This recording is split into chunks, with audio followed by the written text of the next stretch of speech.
Okay, bud, this is the deal. I figured since we had all this snow out here, it might be a good time to talk about fishing blades. Can you say blade bait? Yep. So I was gonna try to take my rod and reel and blade baits out to show you, but they're frozen in my compartment. So anyways, it is definitely blade bait season. I'm gonna tell you about the when and where, and a little bit about the retrieve, maybe a little bit about equipment, and some of the details on how I rig baits I'm going to go into in another video because I kind of customize them a little bit. So anyways, when and where? Okay, well, down. You want to go down? No. Okay, Jay wants to go down. I'll keep talking here in a second. Okay, I'm back. So to start with, the when and where. Keep it in mind, this is fishing. Everybody water is different. Everybody's got confidence baits. There's always more than one thing that'll work. But anyways, this is my experience. This is what I've found. I've done most of this on the Missouri River reservoirs, predominantly for smallmouth, also walleye, and I mean, honestly, blades catch everything, especially in cold water. So I mean, you can use blades year round. I think they work pretty well for walleyes in the summer. I've caught a lot of walleyes on them in the summer, but especially bass and really everything that swims, they really shine in the fall, specifically cold water. Once the water's under about 60 degrees, I feel like, you can kind of start pulling them out, but really, it's that low 40s, upper 30s, the last bitter end of fall where they really tend to shine. It's just, at that point, I think a blade tends to outproduce in a number of situations where it might not in warmer water. So, and why they trigger fish, I don't know. Bearing in mind, I've used these predominantly for smallies. Smallies, I think, absolutely love to like spot and stalk their prey, but I feel like most of the time they need something to react to eventually. Not always, but there's a reactionary move that's needed, and I think there's something about a blade that's like the ultimate slow water reaction bait, in that I feel like, and this will be getting into the retrieve a little bit, but I feel like you give it a couple little, it'll get a couple little shimmies, fall back to the bottom, a couple little shimmies, fall back to the bottom. There's multiple ways to work the blade. Typically, I don't let it sit on the bottom for too long. So I think they get a look at it, flashes up, gets down, and they're worried that it's going to get away. So they don't have to move a long distance to get it. It just shimmies up a little bit, hits the bottom. They kind of come in and they see it flash, and they can kind of move on over slow. They don't have to fly in at 100 miles an hour to get it. They can meander on over, check it out, but at the same time, it's not just laying there forever. It does pop up quick and fall quick. So I think they're worried that it's going to get away on them.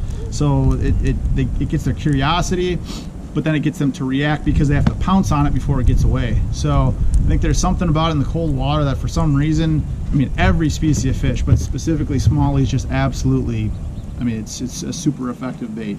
So, let me check with the kid real quick. Okay, I'm back again. Where was I here? So anyways, the when and where seasonally, I think they have a place year round, but they really tend to shine in the cool, cold water, and especially kind of that frigid, mid 40s to the lake is froze. So where to fish them, that's really going to be something that's going to come down to your individual water, finding out, hey, where are these fish herding up come winter time, where are they congregating, what kind of structure, what kind of depths do they want to be sitting at, and once you find that, run the blade through, see if they'll eat it. There's certain fisheries where blades, I'm sure, are super effective, others where they're not. Just like anything, the blade's just another tool in the arsenal. So anyways, for me, often it's deep points, humps, rocky humps. I think in the late fall, big boulders are even more important than summer.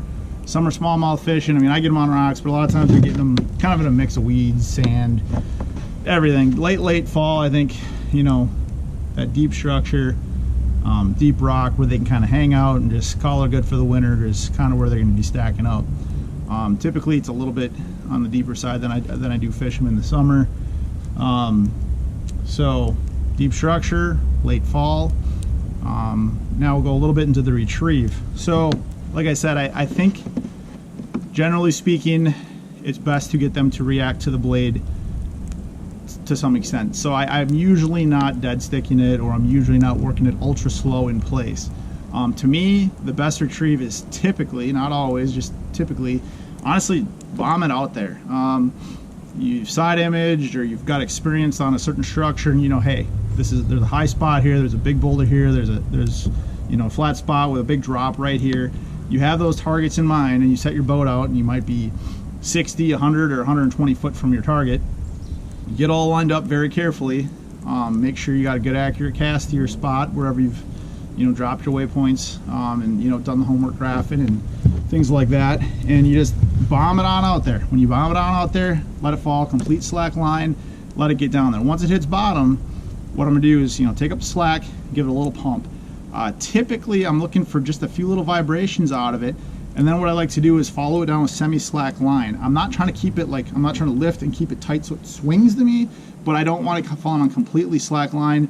You tend to follow your treble hooks on your line, or, you know, I think it's best to like slow the fall just barely, so you'll have a slight bow in your line, but when you follow it up, when you give it that lift, you follow it back down. Like I said, normally I'm just going to feel some vibration, let it down. But like I said, on a long cast, you know, it's hopping, it's hopping, it's hopping, it's hopping. It gives them enough time to come on over, investigate, and then they eventually react.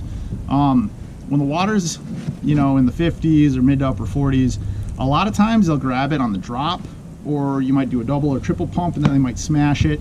A lot of times before it ever hits bottom. When the blade bait bite is really, really, really on fire, a lot of times you just go to lift up, and if you feel anything that feels like it could be a snagger, or it feels kind of heavy, just jack the hook's head.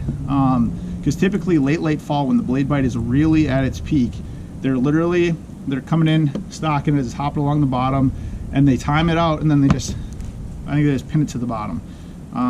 They're not necessarily grabbing on the drop, not that they won't, but typically they just pin it to the bottom. You lift up, kind of surprise you, and you know, lay into them. So that's about it. Really the biggest thing is to do your homework. Spend a lot of time graphing, a lot of time fishing, figuring out where they're at, and once you know where they're at, let the blade do the work. Experiment with your retrieve. You might find that a slower pause, a longer pause, or a shorter pause might be triggering more strikes, or occasionally mixing in a double pump.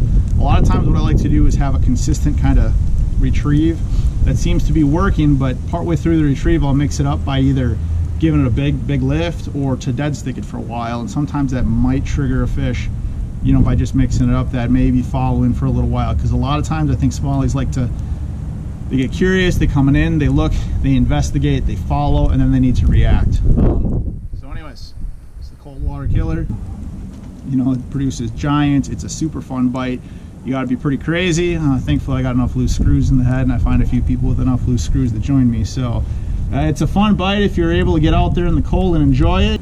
Something I'd encourage you to do with any fish, I do a lot of big smallie fishing, is I'm tending to fish them a little bit deeper. The water temps are super cold, their metabolism is slow, they don't have as much energy, they don't have as much strength.